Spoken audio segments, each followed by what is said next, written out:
That's what I wanted to know. He explained in a very few beautiful words something that I came to learn for myself. He said that he was sincerely in the Catholic religion because he believed in God, that he had studied his degree. Hi guys, welcome to my YouTube channel, the TV reality show. Yes, today we are back again. We are back again, and we'll be reacting to. Yes, today we are back again, and today, if today is your first time of coming to my channel, I appreciate and you are welcome. And if you have been to my channel for a while and you have not good, oh, thank you, and I also appreciate. But today we will be reacting to a Catholic sister asked Yusuf Estes why he accepts Islam. Wow, this is going to be ridiculous. This is going to be ridiculous. What could that question be? So, before I could say anything on the video, let's watch it. أعوذ بالله من الشيطان الرجيم بسم الله الرحمن الرحيم. Sister, thank you for waiting. Could you please state your name and occupation, then state your question? I'm Sakina D'Souza, and I'm a Catholic. I believe Brother Yusuf was a Catholic before. I would like to ask him the simple question. He was brought up like a Catholic, but what made him change? Doesn't he believe that the Messiah is true, or did he ever feel that the Catholic religion, has not brought up any Messiah and the Bible is false? I would like to just know what that means, because he said he was a Catholic before and now he has become a Muslim. What made you change? What was that storyline before? Doesn't he believe that there is a Messiah, or the Messiah had come, saved us, died on the cross? Thank you very much for a good question. I hate to disappoint you, but I wasn't a Catholic. But I was with a Catholic priest the night that he accepted Islam. And I asked him these questions you asked me. Because after all, I was still a Christian, a preacher in Christianity, and I wanted to know why my best friend, a Catholic priest, had converted. That's a pretty weird thing. A Catholic priest is not like a regular preacher in the Protestant religion. A Catholic priest has given up everything. He's given up his life to be a Catholic priest. When he enters into this realm, he's basically given away everything. He can't have a wife, he can't have children, obviously no grandchildren. He has no home, he just lives in a rectory or wherever they give him a place to stay. And he's sent wherever they tell him to go, do whatever he's told to do, and that's it. And he cannot disobey the Pope, otherwise they can kick him out of the religion, and if they do, he's excommunicated and he goes to hell forever. So how would a person like this want to become one of those Muslim terrorists? That's what I wanted to know. He explained in a very few beautiful words something that I came to learn for myself. He said that he was sincerely in the Catholic religion because he believed in God, that he had studied, his degree was in theology, and a part of the teaching that they as priests have is to study Islam. Every priest is forced to study Islam. Now, you may not know that, but you can ask your priest and he'll confirm it. And when you study Islam, even when Islam is taught to you by somebody who hates Islam, as long as they don't corrupt it too far, you can still see the truth in Islam. A classical example happened to me just recently when I was in Saudi Arabia. A friend of mine, very old copy of one of the first Qurans ever translated to English by George Sale. George Sale hated Islam, he hated the Muslims, but when he translated the Quran to English, he was true to the text of the words. Although maybe not getting all the meaning, he certainly was true to the text of the words. I was shocked when I read it. Have you seen it? You know what I'm talking about? Amazing. And listen to this. George Bernard Shaw, for instance, is one of many, a long list of people who read this and realize the truth of Islam. When people see the truth of Islam, it can change them if they want to be guided. If they want the truth, it can change them. You might think, I'm a Catholic, I'll never be anything but a Catholic. But I'm going to ask you a question, and I want you to be honest. This is not for you to, start a debate, but just be honest. Was Jesus a Catholic?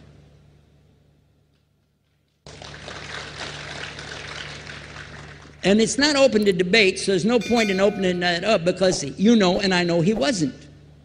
The Catholic Church was in business about 300 years before Jesus was born. It's on their website. Don't go like this. It's on their website. That's where I took it from. The Catholic Church was really started in Rome by Alexander the Great. Do you know what the word Catholic means? It means universal. It was the universal church for the Roman Empire. If you didn't join it, you could not be a Roman citizen. And it was opposed to the teachings of Judaism and opposed to the teachings of the early Christians for more than 200 and some years. And they were diametrically opposed to each other to the extent that it was the Romans killing the early Christians. Now, if you understand that and you go to their website and read, they didn't even take over Christianity until the year 325 AD. And when they did, they changed a lot of things, again, referring to their own website. But if you want to check it in Britannica or Americana or grow your encyclopedias, go ahead and read about the Catholic Church. When, in August of 325 AD, at the Nicaea Council, they took over, first thing they said was, let's change the date of the birth of Jesus to be the same date as that of Mithras, which was the god, one of the gods worshipped there, and also the sun god's birthday was the same day, December the 25th, believing it to be the shortest day of the year. And Constantine was a sun worshiper of Sol Invictus. Go to the website, read it for yourself. There are a lot of points, but not the least of which, even today, if you go in any Catholic church, and I have, you'll see so many portraits and statues and idols and images throughout the whole place, that for the one who's never experienced that, for a Muslim who knows about these images, he'll be like, whoa, a'udhu billah. Whoa, what's this? The first time I walked in a Catholic church, I was about 10 years old. I was shocked.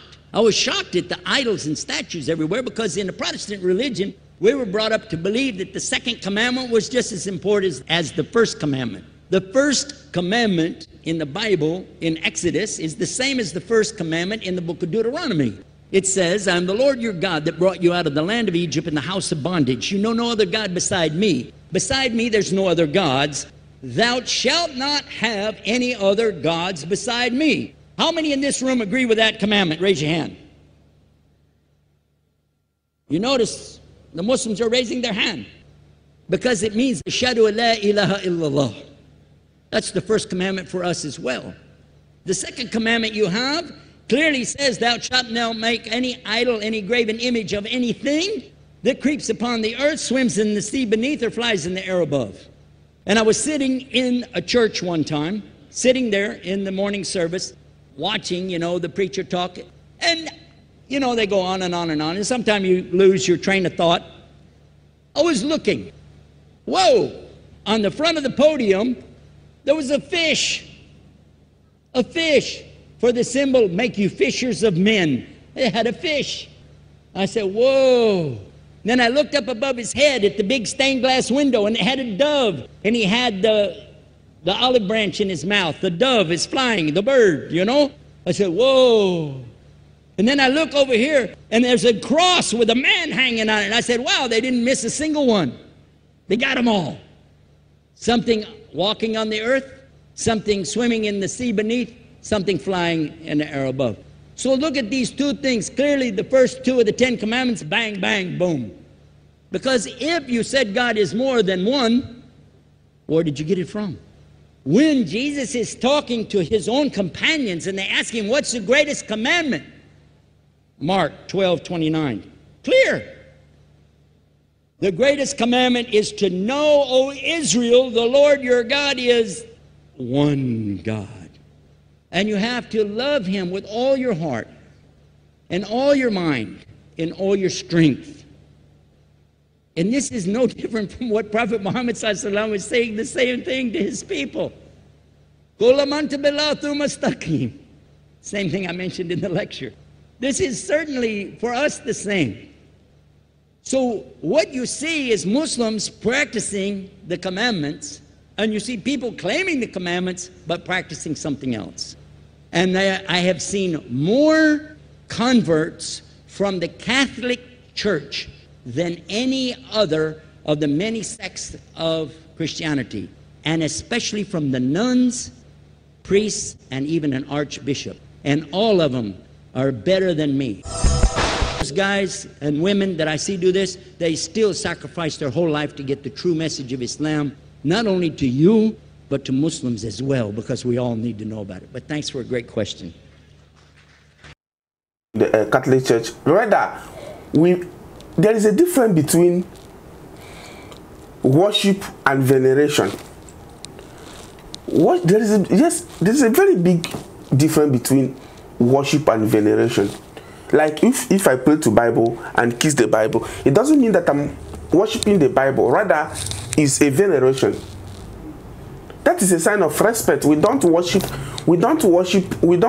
idol. Rather, it's a representation, and that is what we call veneration. Just bow and said, to take you back to what you come for. I think that represents, like, let me say you went to see someone and you are seeing the image of that person. It means that it will take you far away from, as in to remember what you are there for. I think that is what it's supposed to be. Not like we worship a statue or something like that. That is a sculpture. We just use it for references. Yes, we use it for references, and I think he did not answer the question that the Reverend Sister asked him. But the number one, and the Reverend Sister self, she is not a sister. She is not a Catholic sister. She is not a Catholic sister. If she's a Catholic sister, I know the kind of question she's supposed to ask. Yes, and the questions he asked, I think the question was not answered properly. You can prove me right, you can prove me wrong. The question was not answered properly. He diverted from the question she asked to another question. Anyway, I want to also know what is on your mind. What do you think about this question? What do you learn? And do you think what he answered is the correct, is what's supposed to answer? Is it what he asked? If it is, let me see your opinion. Let me see what you think at the comment section. Thank you for watching, and don't forget to subscribe for more videos like this. Thank you once more. Bye.